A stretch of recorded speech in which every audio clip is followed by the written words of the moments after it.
Hey, welcome to Guria Top Thinking. Let's talk about something that can make you feel absolutely bananas. You pour your heart into a text message, and what you get back is radio silence from someone who seems miles away emotionally. Well, in this explainer, we're going to decode that distance. Oh, you know that feeling, that sinking pit in your stomach. You send this thoughtful, carefully crafted message, and you get a single letter K back. Or even worse, you get nothing at all. You're just left on red. And then the spiraling starts, right? You reread your own messages a dozen times thinking, what did I do wrong? It is maddening. But what if I told you that whole hot and cold thing, that push and pull dynamic? What if it's not just random bad luck? What if it's actually a predictable pattern of behavior that you can learn to understand and even navigate? Okay, so let's get right into it. The key to cracking this entire code is a psychological framework called attachment theory. And it doesn't just explain their confusing texts, it also shines a huge light on your reaction to them. So let's start by unpacking this big idea. Honestly, understanding attachment styles is like somebody handing you a secret decoder ring for all your digital conversations. So at its core, attachment theory is pretty straightforward. It suggests that the bonds we formed way back when with our parents or caregivers basically create a blueprint for our adult relationships. So if that early care felt inconsistent, we might grow up with this deep fear of being abandoned. But if it felt kind of smothering, we might end up fearing the loss of our independence.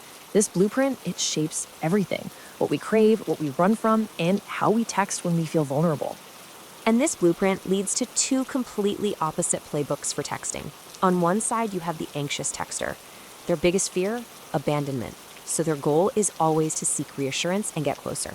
Their strategy is what psychologists call hyperactivation. They ramp up communication. On the other side, you've got the avoidant texter. Their core fear? Losing their independence.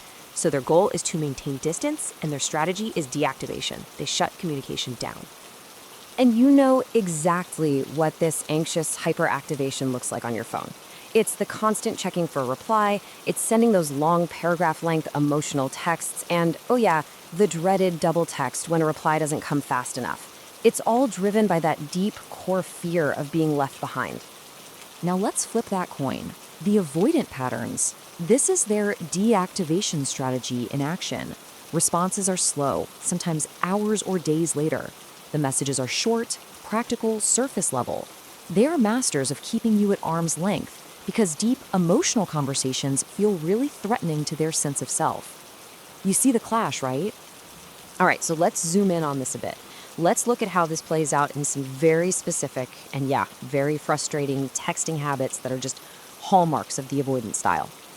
Okay, let's break down 4 classic moves. First, you've got the mini ghost. This is when they just vanish for 2 or 3 days, usually right when things feel like they're going really well. Second is the taper. This is when communication slows to a crawl right before a date or some other big emotional event. Then there's the last-minute cancellation for plans they seemed genuinely excited about. And finally, passive texting, using memes and GIFs as a shield to dodge any real conversation. So, here is the absolute most crucial thing to understand. When someone does these things, it feels intensely personal. It feels like a direct rejection of you, but it is almost never about you. It's a defense mechanism, a self-protection strategy that gets triggered by their own deep-seated fear of getting too close. It's their internal programming kicking in to create distance. Okay, so we get the why now, but what do we actually do? How in the world do you break through this pattern without triggering all their defenses? Well, believe it or not, there's a practical formula you can use. This whole formula is about creating curiosity without applying pressure. You start with a hook. That's an open-ended question that just naturally piques their interest. Then you deliver the payoff, which satisfies that curiosity and invites them to respond. And this last step, this one is so important. End the chat at its high point, before it has a chance to fizzle out. This leaves them wanting more, and it calms their fear of being trapped in a long, draining emotional exchange. So here's a perfect example. A great hook is something like, I could really use your advice on something. This works so well because it's totally low pressure, it respects their knowledge, and it just makes them curious. Their natural response is going to be, sure, what's up? And that's your opening to deliver the payoff with a simple, practical question, never a heavy emotional one.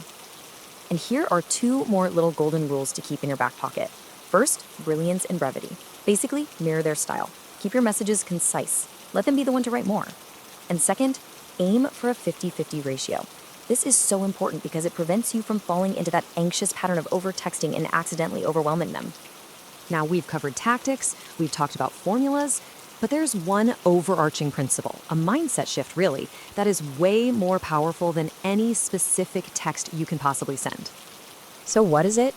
What's the single most effective thing you can do when they disappear, when they taper off, or when they send you a random meme instead of a real answer? This. It's this right here. You match their energy. When they create distance, you don't chase them trying to close that gap. You accept the space, and you step back too. Now, the absolute genius of this move is that it works for both of you. For them, it gives them the space they subconsciously need to feel safe and not suffocated. But way more importantly, it forces you to turn inward, to stop looking outside of yourself for validation, and to learn how to soothe your own anxiety. And that right there, that's the real takeaway. This isn't about playing games or trying to manipulate someone into changing who they are. The goal is to stop participating in an unhealthy cycle. It's about taking your power back and protecting your own peace of mind above everything else. So, as we wrap things up here, let's just think for a second about what this all means for you moving forward. I want to leave you with this question to really think about. What would change in your relationships, in your life, if your main goal wasn't trying to get reassurance from someone else, but was instead to build an unshakable sense of security right inside yourself? And that is our explainer for today. If you found this helpful, please subscribe to Goria Top Thinking for more deep dives into the psychology of our everyday lives. Thank you so much for watching, and remember to protect your peace.